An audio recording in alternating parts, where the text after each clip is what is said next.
Welcome back to Football Daily, where today we're bringing you 10 transfers that could flop this campaign. It's a controversial one, so remember, if you disagree with any of our suggestions, let us know in the comments below. Let's get into it. 10. Fabio Vieira to Arsenal.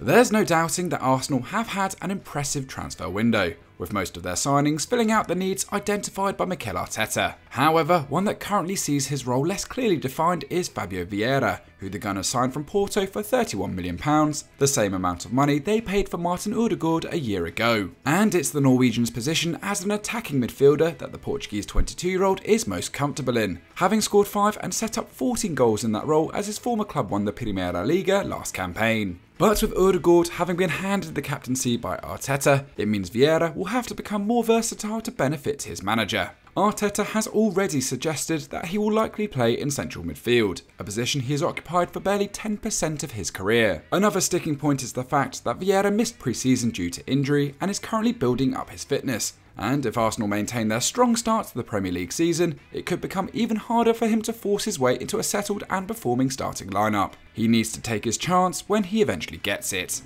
9. Diego Carlos to Aston Villa.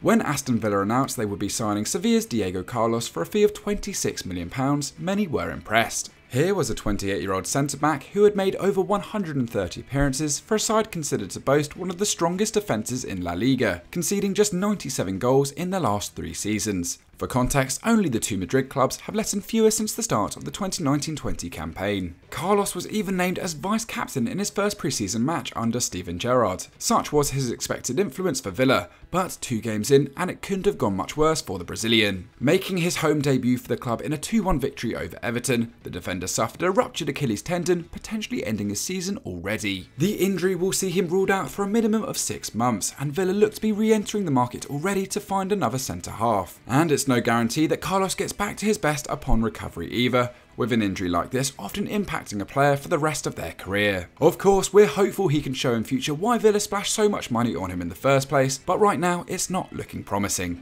8. Joaquin Correa to Inter Milan.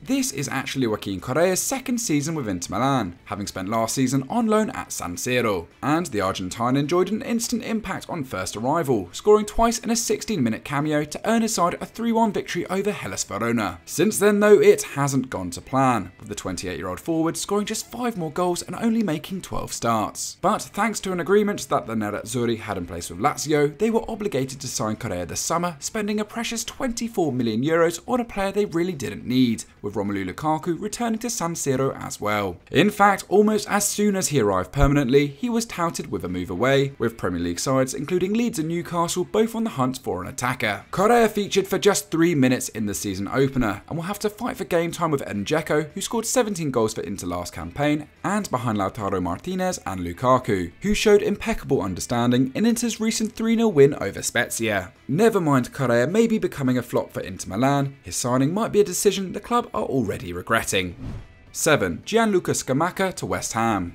West Ham's record signing is Sebastian Haller, who was bought for £45 million in 2019, yet only 18 months later was sold for half that price. Then it's Felipe Anderson, who cost £36 million from Lazio in 2018, only for 3 years later to go back for next to nothing. So you can see why there might have been some skepticism about Gianluca Scamacca, who at £32 million is their next most expensive addition. The 23-year-old arrives with a growing reputation, with the Italian international having scored 16 goals for Sassuolo last season. But as is the way under David Moyes, he will have to wait for his opportunity. Michail Antonio has established himself as a striker in recent seasons and continues to start this campaign, although Scamacca is much needed competition for the 32-year-old. Yet to start a league match, the 6'5" striker will get his chance in European competition, and if he performs in that arena, will be given more of a shot by Moyes. If he doesn't, Scamacca needn't look much further than Nikola Vlasic, the Croatian who didn't impress following a £27 million move last year and was promptly shipped off this summer. Scamacca should be the future of West Ham's attack, but needs to start firing quickly to prove it.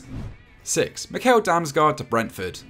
He might have hit headlines during the delayed Euro 2020 tournament when he scored a free kick in Denmark's semi-final with England, but the truth is that Mikkel Damsgaard hasn't really kicked on in his club career. Still only 22 years old, the left winger, who has a history of playing pretty much anywhere on the pitch that isn't defence, has just completed a £13.5 million move to Premier League's Brentford. Damsgaard spent the last 2 years with Serie A side Sampdoria, where he failed to impress following a £6 million move from FC Nordsjælland in his homeland. He made 35 appearances in his debut campaign in Italy, but mostly from the bench, contributing just 6 goals in 1800 minutes of action. Last season was even worse, as a thigh injury limited him to only 11 appearances, failing to produce either a goal or an assist. That said, he should feel right at home at Brentford, with the club basically becoming half Danish these days. But he does enter the Premier League with most people's sole memory of him being those Euro 2020 performances. Although he's still rusty after his 6-month layoff, it's not hard to imagine people labelling Damsgaard a flop if he doesn't immediately impress on these shores.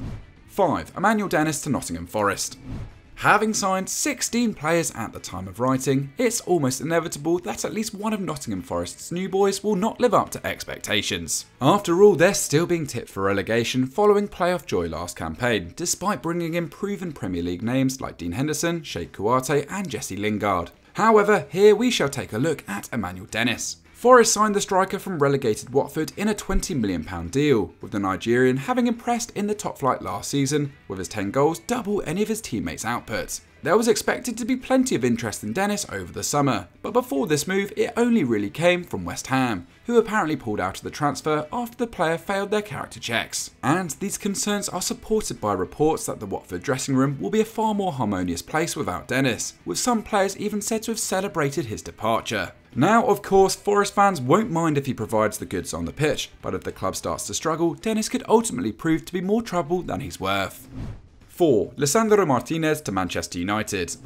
Look, we all know what this is going to boil down to, so let's just get straight to it. Manchester United's new signing, the Argentinian defender Lisandro Martinez, is just 5'9". This has led to the belief that he shouldn't be starting at centre-back in the Premier League because of the physicality of the forwards he'll be coming up against in this country. This is despite the 24-year-old actually having the best aerial duel win rate in the entire Eredivisie last campaign as part of Erik ten Hag's Ajax. Martinez won 70.5% of the headers he competed for, a notable 2.5% more than Marcos Senesi, who stands 4 inches taller, and has just signed for Bournemouth from Feyenoord this summer too. However, the Premier League is a different beast. Martinez failed to even register an aerial duel in his first 2 games back under Ten Hag in England, and after being caught out from a corner in Brentford's 4-0 dismantling of United, was hooked off at half-time in favour of a 6'3" Raphael Varane. We hope we're wrong, but Martinez could be in for a long campaign in the firing line. 3. Marc Cucurella to Chelsea. Entering this season, left-back was one position that Chelsea probably didn't need to address. Ben Chilwell is now entering his 3rd season with the club and is fully fit after 6 months out with injury last campaign, and Marcos Alonso, whilst wanting out, is still under contract for another campaign, but still the West London club, now backed by American billionaire Todd Boehly, decided to spend a potential £62 million on Brighton's Marc Cucurella, beating Manchester City, who genuinely needed a left-back. But as impressive as the 24-year-old was for the Seagulls last campaign, he didn't have much to show for it. 1 goal and 1 assist was all Cucurella produced from left-back, ranking in the bottom 3rd for expected goals and assists for fullbacks across Europe's top leagues, although he is in the top 20% for shot-creating actions. Regardless, for the style of football Thomas Tuchel plays and the quality he already has to hand, £62 million is a lot of money for someone who probably won't be starting every single game. 2. Paul Pogba to Juventus.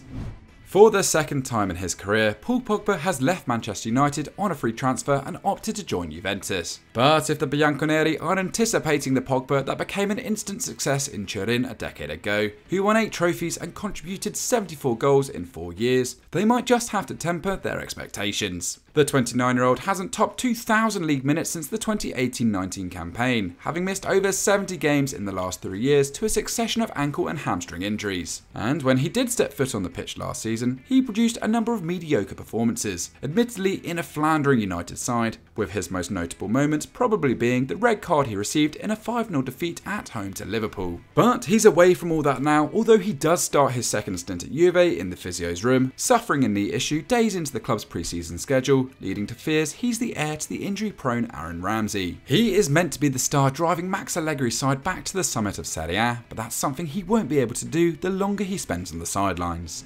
1. Darwin Núñez to Liverpool.